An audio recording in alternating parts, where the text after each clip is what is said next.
And how was it working with him?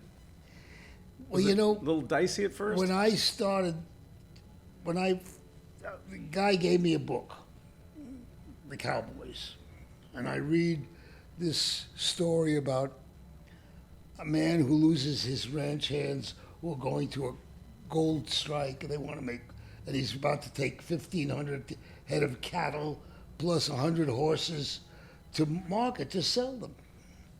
And someone says to him, go to the school and see if you can get the kids. Slim Pickens. Yes, Slim Pickens. Slim Pickens takes him out there.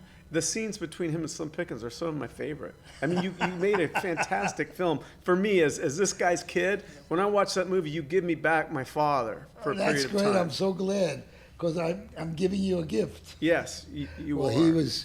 He blew my mind. I'm telling you, I had no idea that I was going to be working with John Wayne. My first thought was, who did I think of? I don't.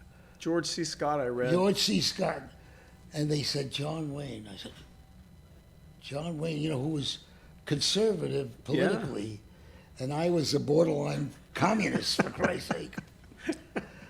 And I said, how are we going to possibly get, when I went to see him, and where was the house?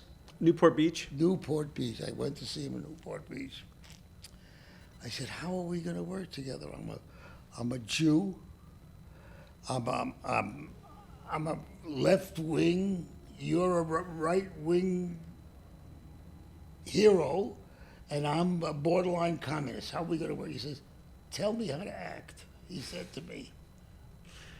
What a He great. said, well, that I know how to do. One thing that I didn't pick up from my father as a young boy, but I've learned over time, especially having a conversation with you, is that he had his own beliefs, and they were strong beliefs, but he was always open to other people's beliefs because he wanted to learn from them. If you felt a certain way, Mark, he'd want to talk to you to understand why you felt that way, because maybe he would absorb some of that. And I can also remember him saying, I thought of myself as a liberal. Everybody calls me a conservative, but I'm a liberal. I just, I look at the subject, I read both sides, and I make up my own mind.